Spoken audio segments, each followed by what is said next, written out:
Hello and welcome to Biker Stories with Bike and Biker. Today we're talking to a very special guest all the way from the UK. It's Vanessa Ruck. You may have seen her on Instagram.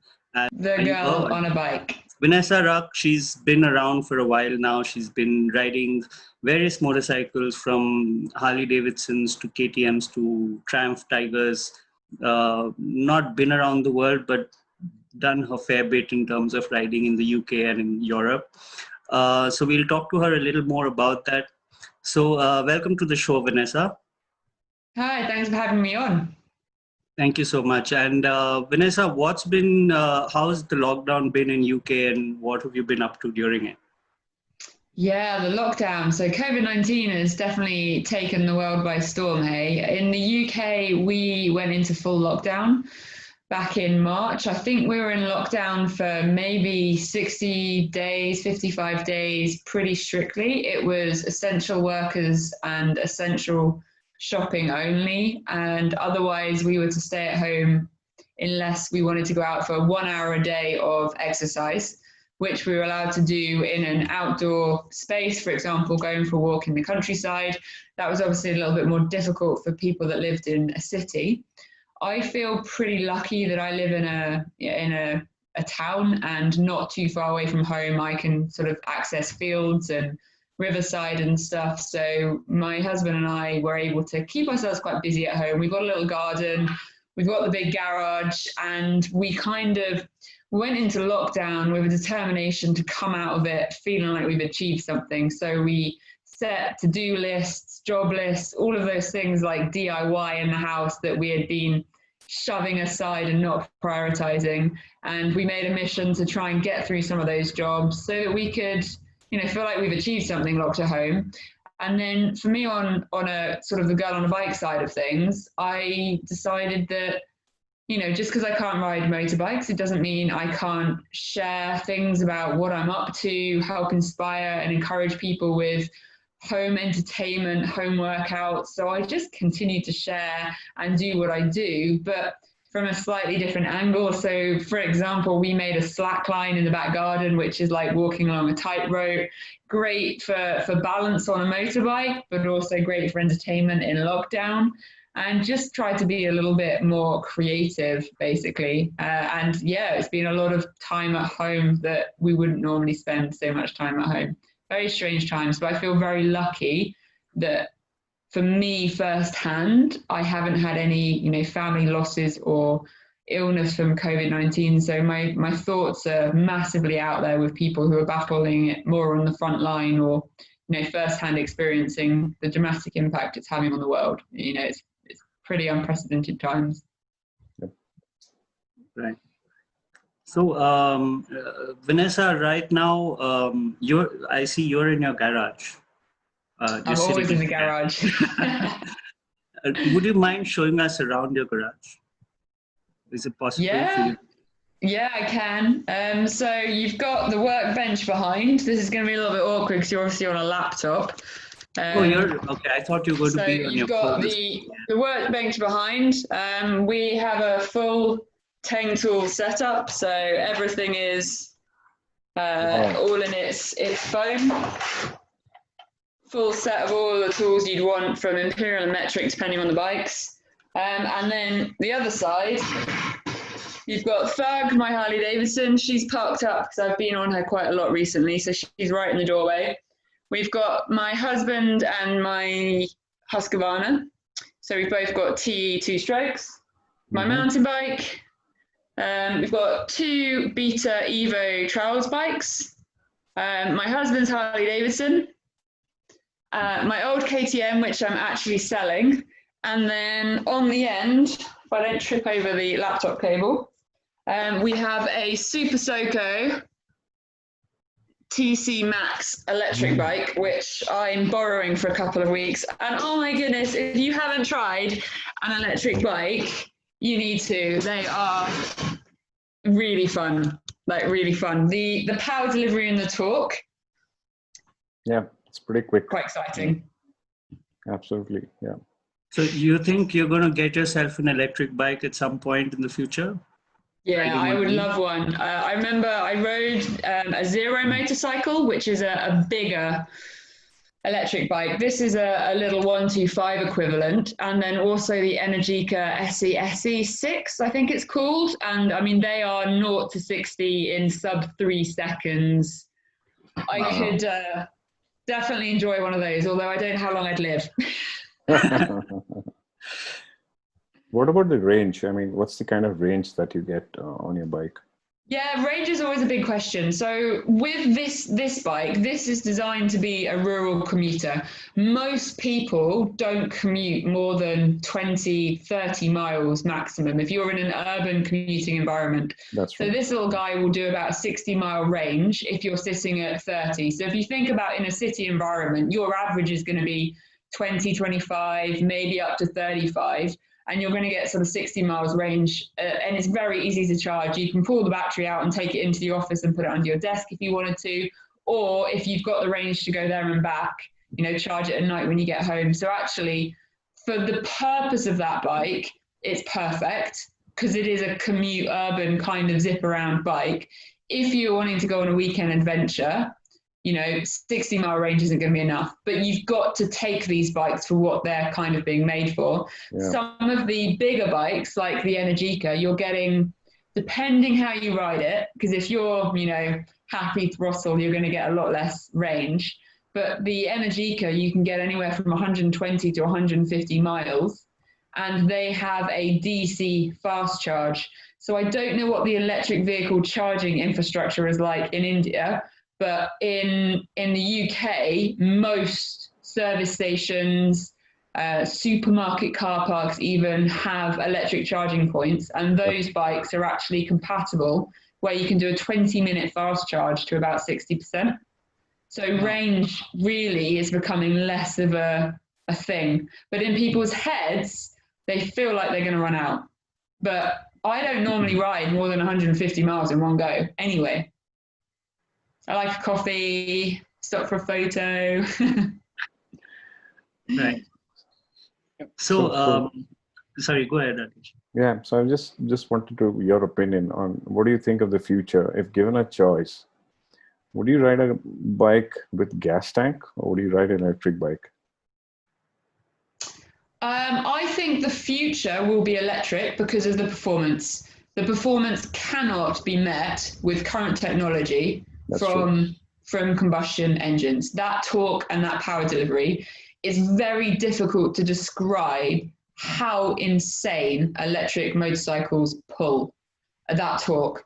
So I think from a performance level, it's got to be electric. However, my concern with electric is actually on the ethics of battery production, That's true. the lithium evaporation pools, how the world actually creates the volume of batteries that with the current technology, I think that's going to be it could even be less sustainable. I'm not an expert on that, but I think the batteries are where the attention needs to go. But I think performance-wise, most people that have ridden electric, they get it.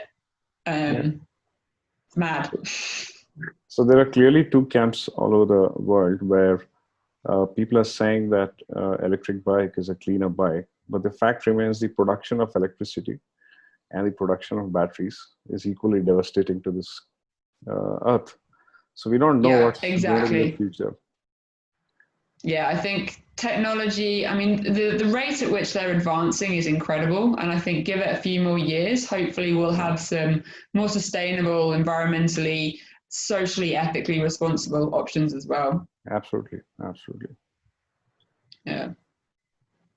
So, Rakesh, I'm actually surprised you didn't get into her the questions around the tools that she uses. I'm sure. I think I think what you have in your garage is something that some of us dream to build, purely because of lack of time and stuff like that. But I think what you have just behind you, the tools, they are absolutely gorgeous, and I think Europe is known for that. Especially the British engineering is very well known for classy tools. So while I was living in London, I used to live in Canning Town. And I bought some of the tools and got it down to India. It's amazing. I really like your garage, and I just hope, I keep telling Arjun we should build one corner in our place, something like this, where I can sit and work, and he could run the company. Yeah, I do feel very lucky with our garage and our tools. And on my YouTube channel, there is actually a full tour of the garage, including some of the behind the scenes of when my husband and I actually built it. I was digger driver. We built the whole thing ourselves. But yeah, so it's all Tang tools, which is our favorite by far. Really good quality. Yeah. Amazing engineering. And red. Can't beat it. Absolutely. Yeah. So, what's the current speed on your tire change competition that you guys are running between you and your? So I haven't tried to beat my own personal best, but my current is 4 minutes 33 seconds, axle to axle. Not bad at all. Not bad at all. Yeah, the Rabaconda, which is the tire changing machine I use, is very important in being able to get it at that speed, because it makes, if you think about the fact that I'm a tiny UK size 8, 60 kilo girl, and I can do it effortlessly, that's down to the Rabaconda and the ergonomics of it. Yes. It makes it effortless. You don't need to be a big hairy biker. Well, none of us are.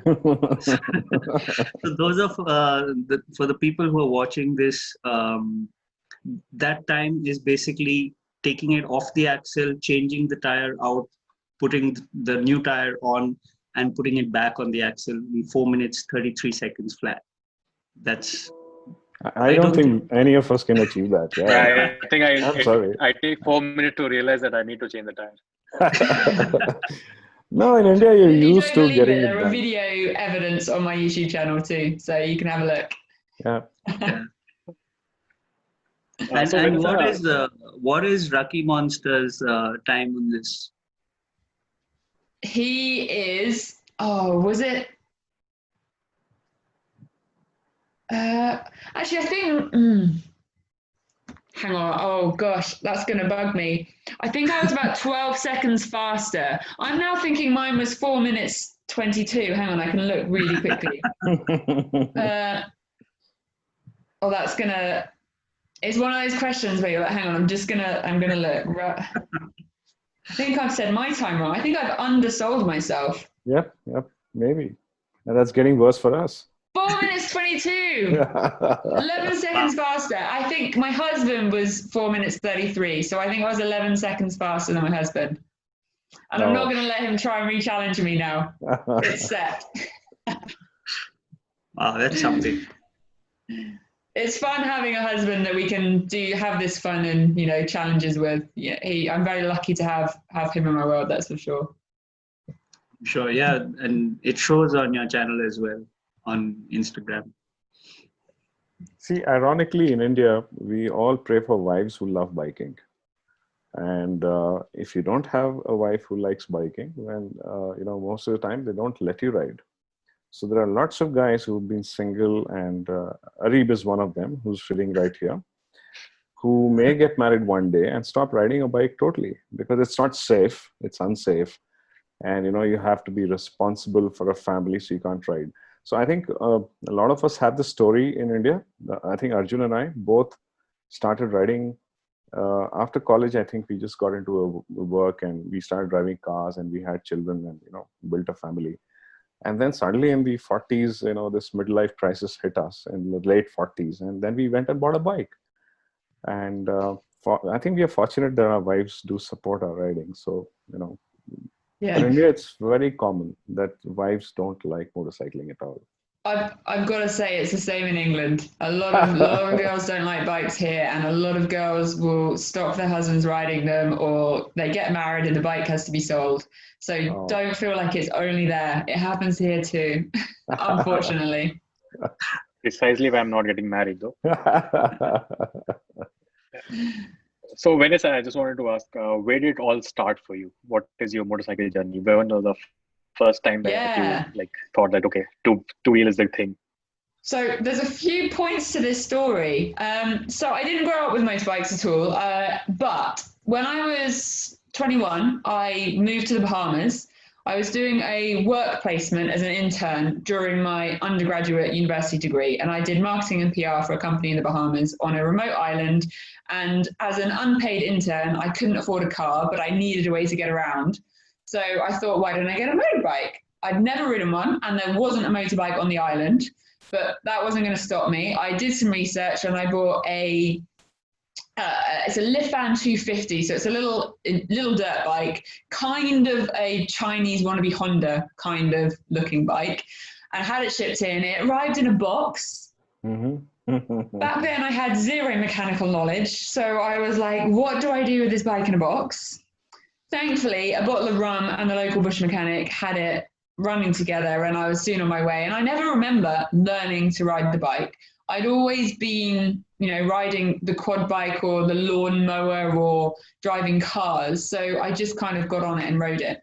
When I then came back to the UK, I got my full bike license just because I thought, well, I should probably get my full bike license. I've been riding a bike out there and let's get it sorted. And then years went by where I didn't have a bike.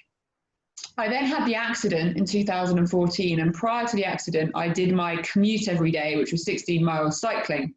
And after the accident, because of all of the injuries, I was no longer able to cycle. So I thought, why don't I get a motorbike? And just to clarify, over the last 6.5 years since the accident, there have been months and months and months into years where I've not been able to ride a motorbike. So it's between surgeries when I've been able to get on the motorbike.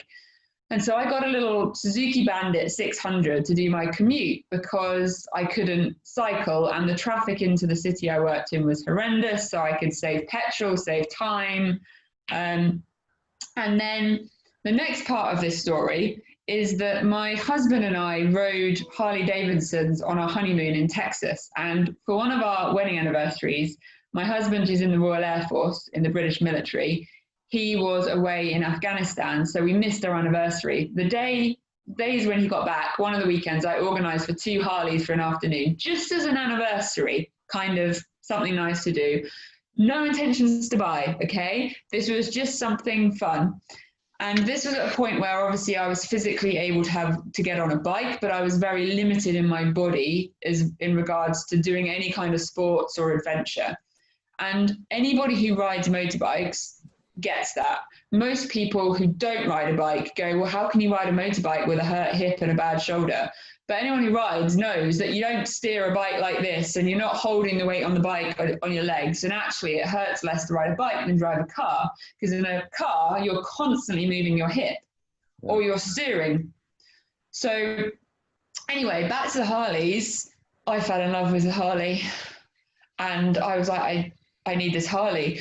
And in the whole of the recovery journey, I think that decision has been the biggest decision in my journey, both mentally and for the girl on the bike existing, of everything that we've done, because the Harley became a sense of freedom and adventure that I wasn't able to do because my body was broken, but yet we could get on the Harley. I remember the first time we went, 6 miles down the road to a campsite, and we were out of the house, we were away from home, and I remember feeling so alive because previously I'd just been at home, not being able to do much because of my body and my recovery. And yeah, the Harleys kind of became the freedom machine, which is typical considering that's their marketing as well.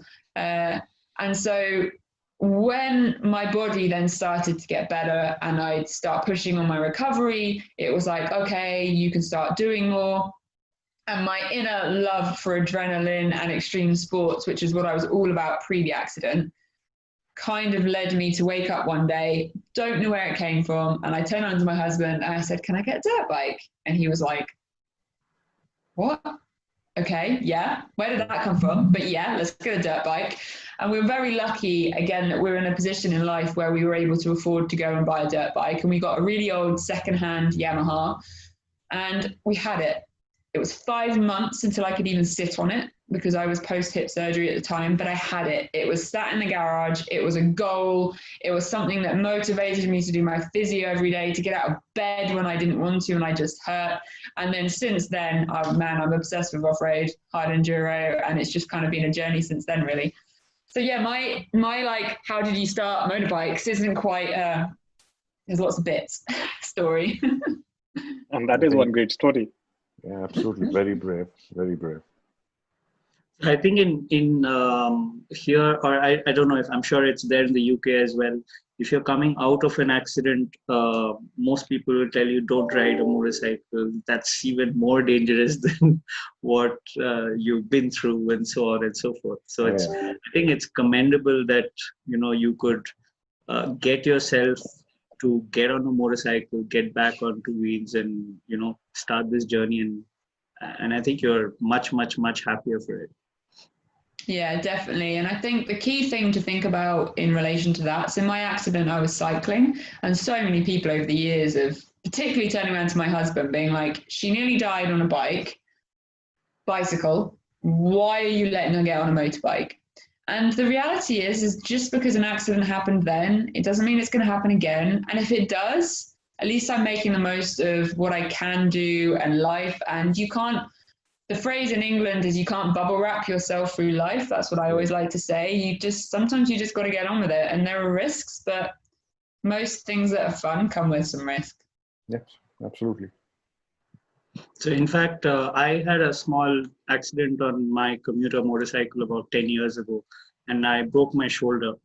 I think a month later, I was back on the bike and, getting around, and I had a lot of people in office telling me, you just had the accident, how are you riding again?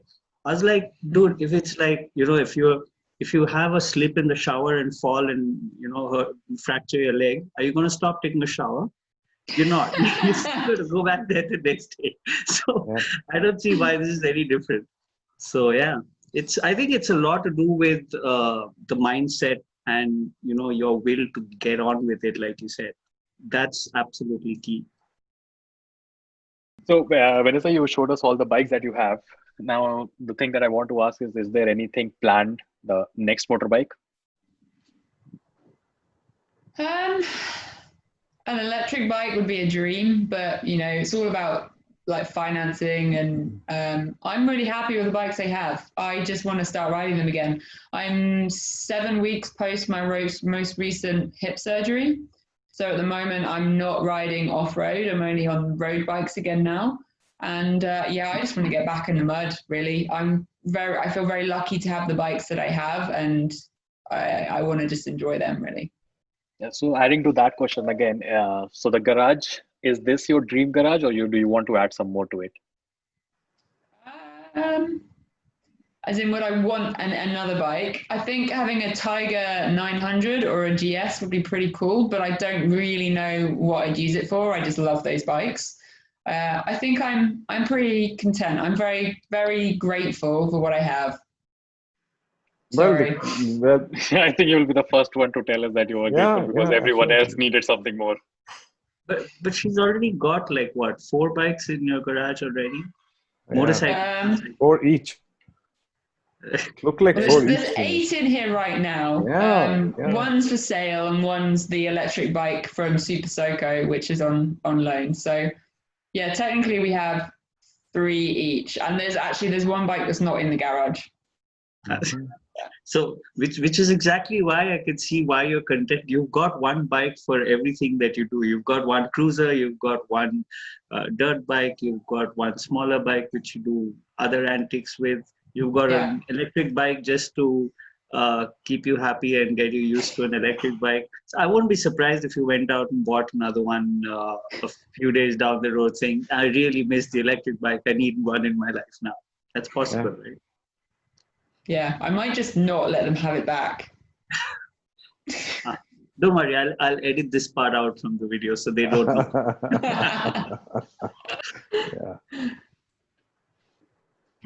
But still, I still insist, if money was not the issue, what would you buy? It would be a Tiger 900 or a GS 1250. Okay. So off-road, but with mileage adventure capability. We just got the Tiger 900 in India. It's just been launched last month. And there's a long queue to buy it. A lot of guys are buying it. We got the Africa Twin. Which bike do you think is better, Tiger 900 or the Africa Twin? You know what? I've not actually ridden Africa Twin yet. I've ridden most of the adventure bikes, but I haven't got on an Africa Twin. So I have no personal opinion, I'm afraid. I like the look of the GS, that's for sure. But I'll ride one soon, and then we can do that question again. Sure. Have you ridden the GSs yet? Yeah, I've ridden them. Absolutely incredible bikes. It's mad how big they are, how heavy they are, yet how light and stable and easy to ride they are. They are just fantastic machines. Yeah, absolutely. Yeah. That's true. And I think, was it last year or year before last, you took out the Tiger 800 on a ride as well, right? Yeah, I was down in Bolivia in South America and did a few weeks on Tiger 800s around Bolivia. That was incredible with a company called Nova Adventures. And yeah, they're beautiful bikes. Incredible how you can peg scrape them around corners and then turn off the track and disappear. I mean, we climbed a volcano even off-road. So there's a video of that on my YouTube as well. Some great footage from Bolivia. Right. And Thug, coming to Thug. Thug is, what's the model of Thug which model of Harley Davidson is it? So she's a Harley Davidson Street Bob. So she's just size 1700cc, a beast, big bike, 320 kilo curb weight. And I've done some engine modifications on her. So she's got improved air filter, tuning, exhaust pipes, and then high performance cam, push rods and lifters. So I reckon she's probably about 115 brake horsepower. You can be sitting at 80 and open the throttle and feel the front wheel de-weight, which for a 320 kilo bike's pretty impressive. Yeah. Really good. So, but you don't plan on letting go of Thug anytime in the future when you do get a GS or a Tiger 800? No, I think Thug is so pivotal to the heart of where the Girl on a Bike started. It was really the first of my bikes and sort of the catalyst of adventures and that discovery of loving two wheels that I don't feel like I'll part with her anytime soon. Yeah, I can understand that. She's also in hearing range. Yes. She's literally right there looking. Yeah. And that's a wrap, right? It's not a paint job. No, it's a wrap. So it's a 3M vinyl wrap, 3M. There's lots of how-to. I have good how-to of it on my website. If anyone's interested in wrapping, you need a lot of patience. It's not easy, but it's achievable. It is doable. In fact, I think we will definitely put all the links. Yeah. If you Google how to wrap a motorcycle, I'm sure my website comes up first. It's thegirlonabike.com. Vanessa, are there anything that you do when you buy a bike? Like, are there a set of modifications or a set of alterations that you do when you buy a bike? That's a good question. I think you want to look for signs that the bike has been abused or overused. So looking at the engine fastenings, seeing how much they've been opened up, whether there are any cracks or big scrapes. If you're looking at an off-road bike, they do tend to get a lot of abuse. And if you've got a bike that's just covered in scratches and stuff, it's a bit of a sign that it's had a hard life. You want to be looking and asking questions about when they've had piston changes, particularly for like off-road bikes. Looking at signs of wear, and I typically always do an oil filter, oil fuel filter, etc. change straight away when I get a bike, and make sure that you've got decent tires, your tire pressures are checked, all of your cables are right. You can go quite fast on bikes, even the off-road bikes. So knowing that it's gonna work correctly when you get it going, give it a good vetting, I'd say. And are there any set of modifications that you look into, or so say if you're going to buy a bike, do you prefer a bike that has been less modded or more modded, or do you want to take a vanilla bike and mod it up yourself? I guess it depends on the bike. When it comes to a Harley Davidson, I bought mine totally standard and modified it myself. It tends to be cheaper because sometimes a very modified bike can have that price reflected in it, and it's somebody else's personality. So exactly. If you want the bike to be yours, it's best to do it yourself. And when it comes to the off-road bikes, the only real modifications that I do to off-road bikes is making them specific for me as a rider. So as a light rider, I'd normally be putting different springs on so that their load rating is for my weight instead of a heavier male.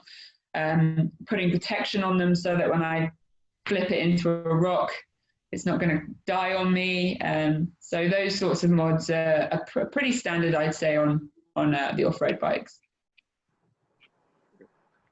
So if you have to say, talking about Thug, what is the favorite mod that you have done?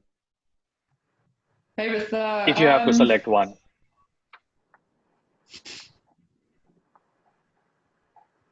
The mod that probably gives it the most head turns is probably the wrap, because the wrap reflects light in a very different way to paint, and she always catches people's eyes. And then the exhausts are probably the second, because a set of nice exhausts is totally transformational on the sound of the bike, and it obviously can also improve in performance. So I'd say the wrap's probably number one, closely followed by the exhaust. Yep. You guys have really good questions. I like this. I'm glad I didn't know them beforehand. Yeah, in fact, Harley is a lot about exhaust. So a lot of us started with Harleys. In fact, Arjun and I used to ride Harleys earlier. And the first thing that we did was, yeah, you still have yours. And the first thing that we did was, let's get the exhaust done. And, we would put on some pipes, some tuners, filters.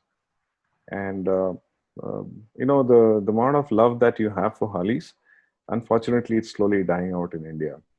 People started at around 2010-11 with Harleys in India, and Harleys were very, very popular. A lot of people bought it, and now the shift is to the adventure bikes or sport touring bikes.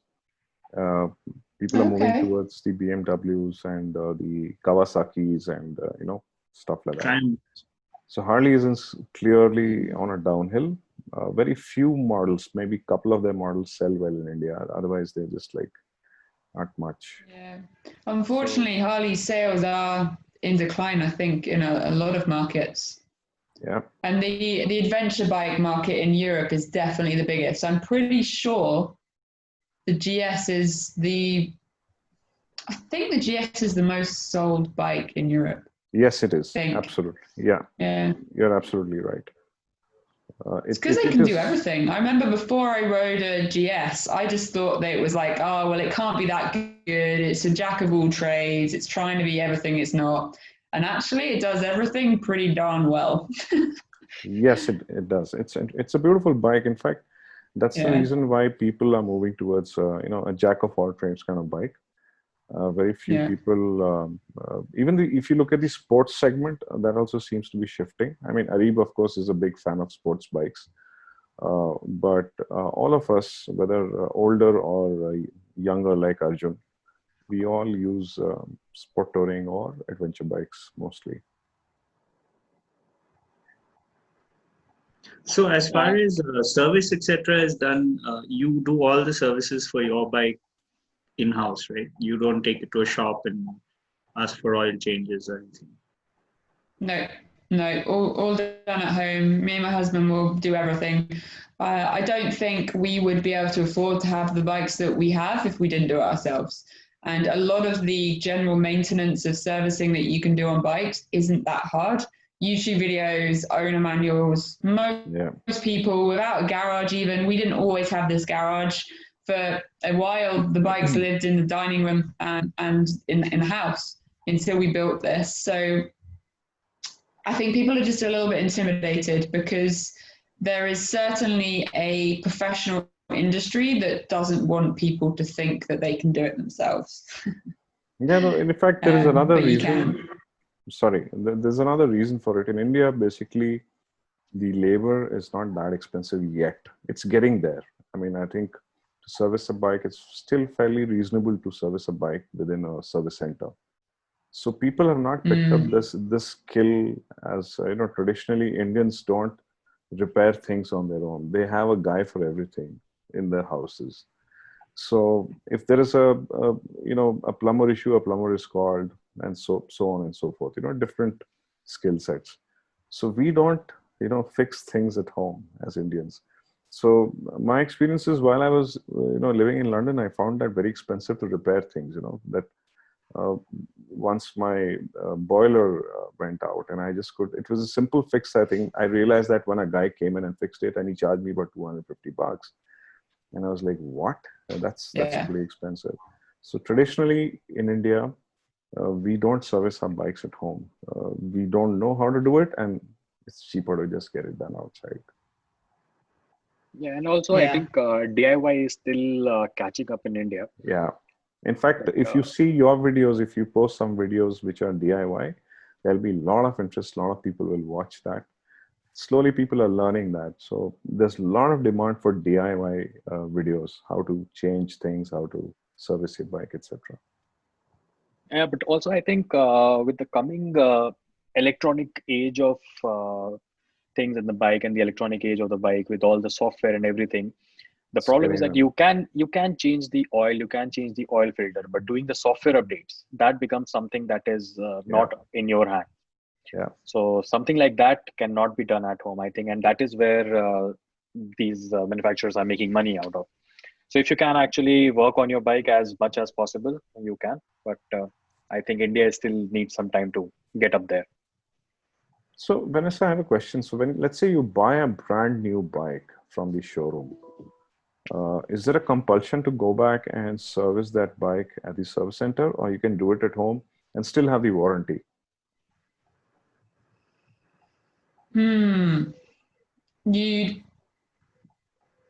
I'd say you probably have to have it serviced by them for your warranty. I don't know.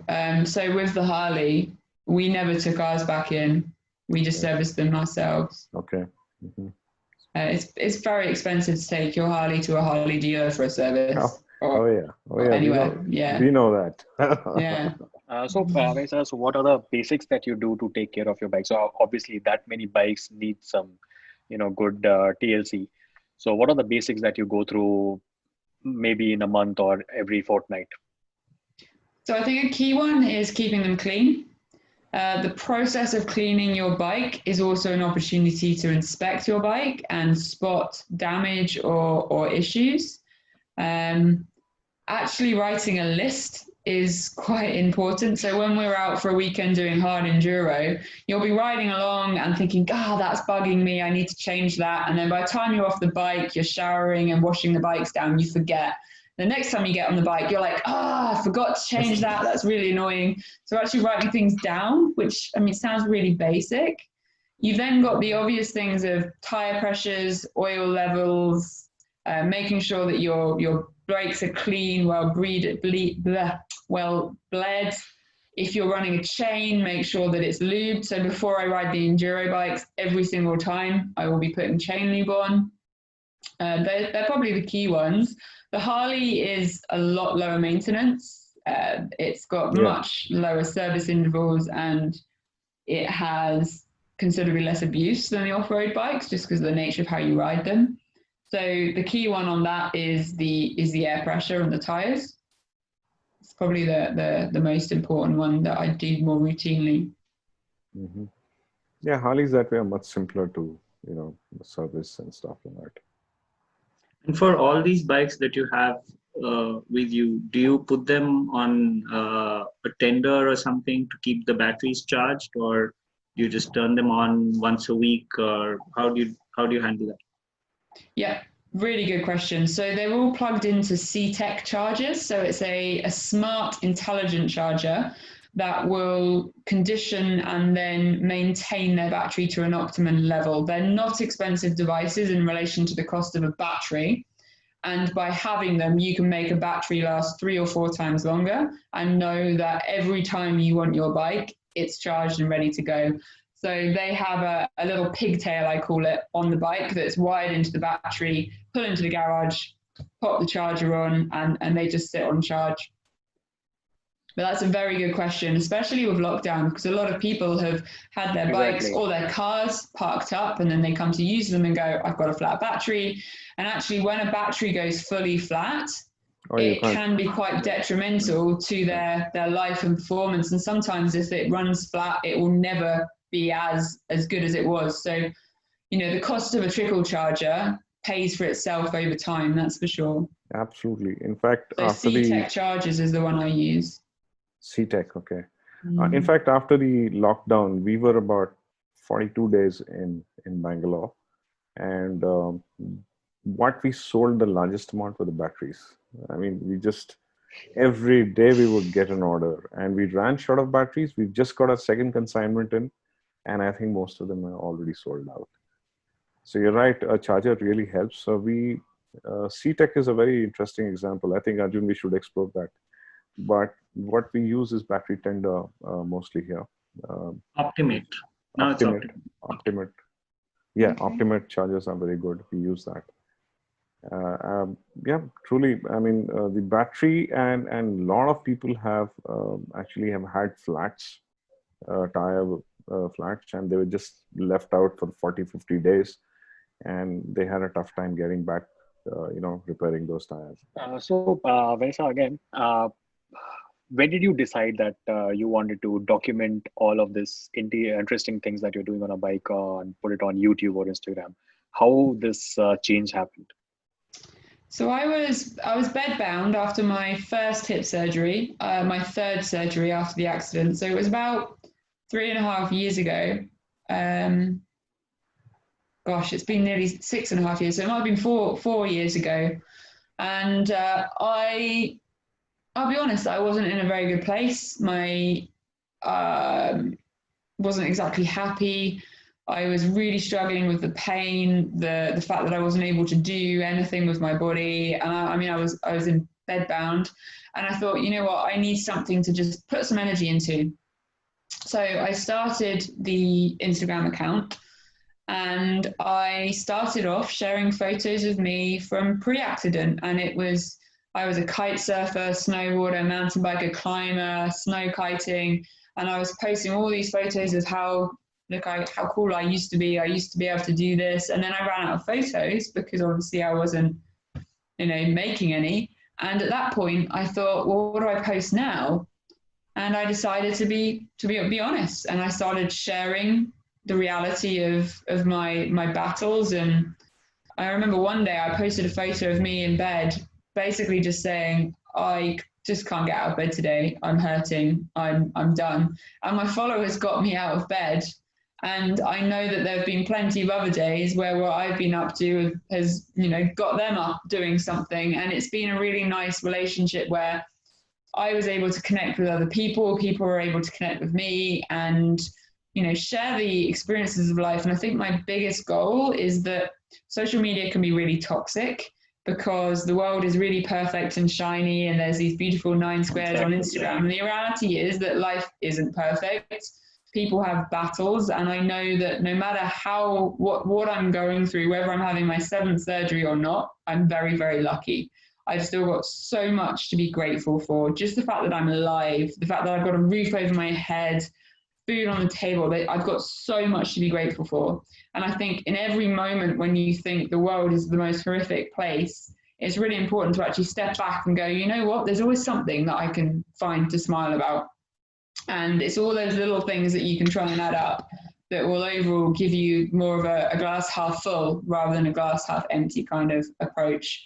And so, my goal is to just help show people that there's, get up and make the most of every day, because you never know what's going to change. And, today's to be made the most of. I mean, that is very, very well put. I think people who are going through a difficult time can learn a lot from that. Yeah, absolutely. And here we are talking about 40 days of shutdown. But that's very brave of you. And how does it feel to be so well recognized on the social media and with such large following? How does it feel? Do you think that's a thing that really motivates you to do more? Or do you think that's something which is building into any kind of toxicity? Because we have this issue in India where we have huge amount of keyboard warriors, and they keep saying things which they should not, which basically goes absolutely against the idea of putting something forth in front of people, and they don't like it and they don't appreciate it. So how does this whole experience you know affect you in any way? I feel really humbled that people care about what I'm up to and that they take a moment out of their day to check in with my accounts and see what I'm doing. I feel so lucky that people can get energy out of what I'm doing, and it kind of gives me energy. Like knowing that people will, open their phone up and be like, "What's Vanessa up to?" kind of helps give me extra energy to, get up and do stuff. I've been very lucky, touch wood, that I haven't had any, there's a lot of quite unkind people in the world. Yeah. And you always hear of people trolling and being unpleasant. I've been very lucky that I haven't had that, and I really hope I don't experience it. I kind of almost feel like part of that is because I'm never trying to be anything I'm not. I'm just trying to, this is me, this is what I do. I'm not pretending to be anything. And I know people have always said to me, this isn't my opinion. People have said, but it's really hard. Someone who's just being so honest and open. And so I really hope that I don't see that toxic side of social media. I really just want to help other people through what I've learned and the battles that I've gone through, and help make the world a little bit more smiley somehow. Yep. Yeah, definitely. That's a very good advice, and especially for people who want to become influencers or who want to get into motovlogging or being on Instagram. They can learn a lot from that. Keyboard warriors are not always the thing that you should focus on. And obviously, you should not give in to people's demand. You cannot go and do stupid things just to make your followers happy, which recent example we have had in India.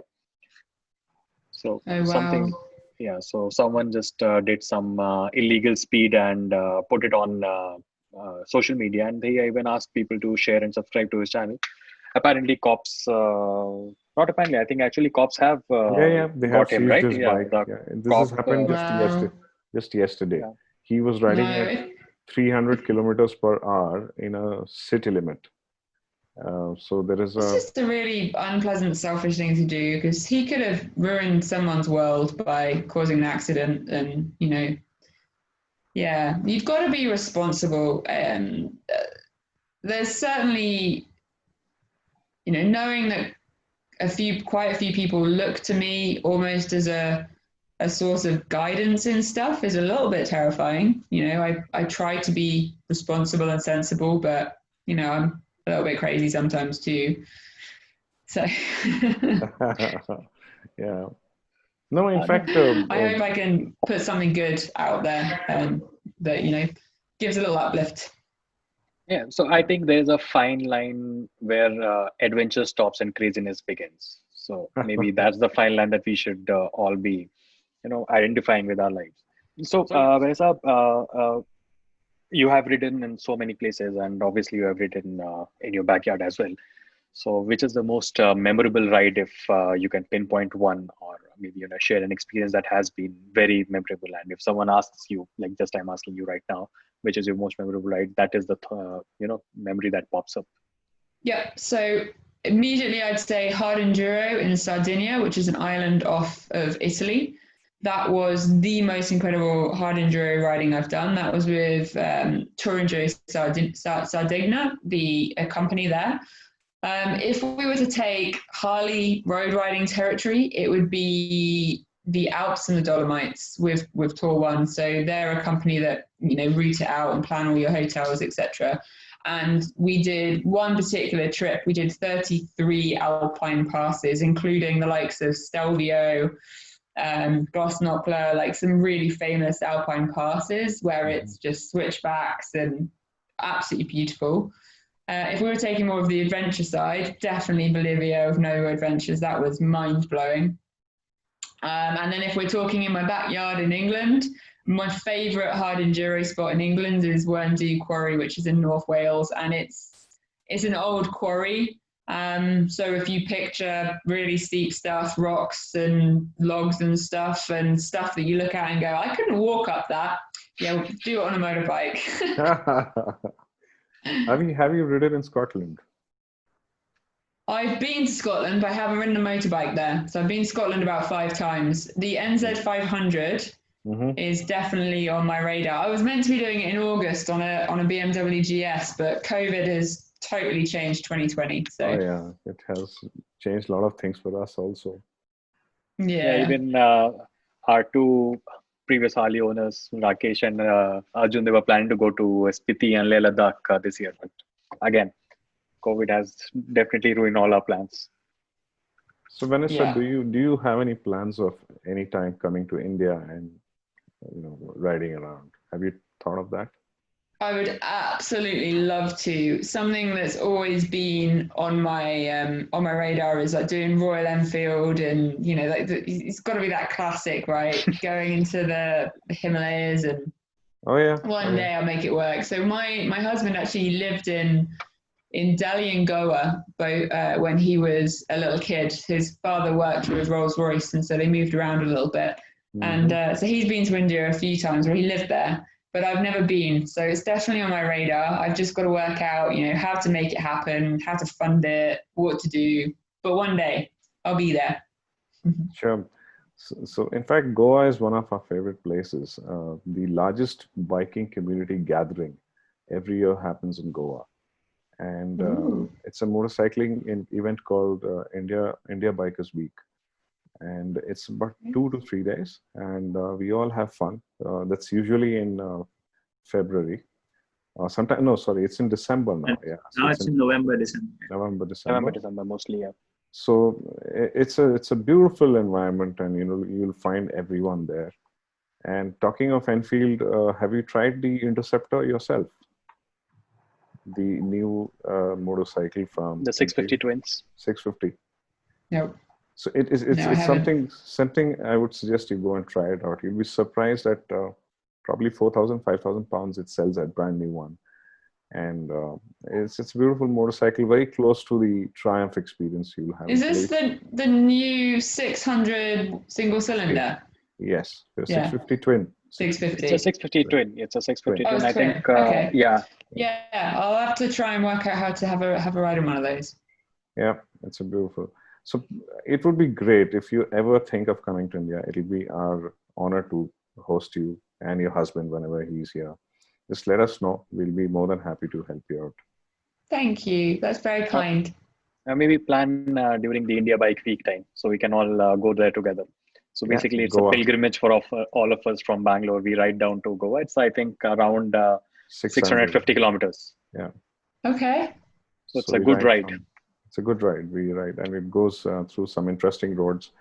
I've had a crash on the way once. A couple of years back, I crashed my bike there. But yeah, it's something that you'll really, really enjoy. Goa is a very nice place to chill out. It's got beautiful beaches, and there's a lot of partying that happens there day and night. There are some festivals that are worth catching up. Traditionally, it's got a lot of traditional value in terms of the Portuguese history and the way Christianity spread across that land. So it's a beautiful place to be in, and it's more beautiful in south, but the action is in the north. So we go to the north. Is there anything that you want to tell other riders or riders in general, be it a male or a female, whoever wants to get into motorcycling or whoever wants to become an influencer or a YouTuber? Is there a piece of advice or some kind of thing that you want to tell them beforehand, that you have experienced your own life, and if you were to have known it beforehand, the life would have been easier for you? So is there some advice that you want to give to the younger generation? Believe in yourself. because you can go a really long way if you believe in yourself. That's what I would say. It doesn't matter what it is that you're applying yourself to, commit 100% and believe in yourself.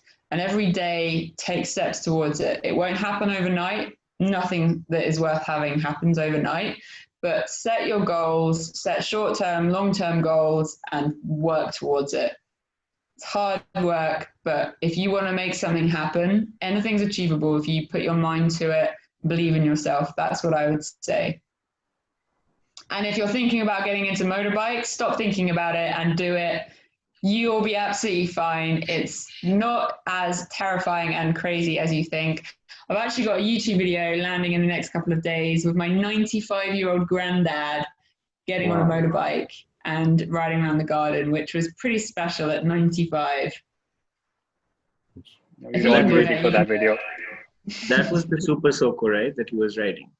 Yeah, the 95-year-old granddad, 92-year-old granddad, both rode around the garden. My nana, 91, went on the back with my husband and went around the garden.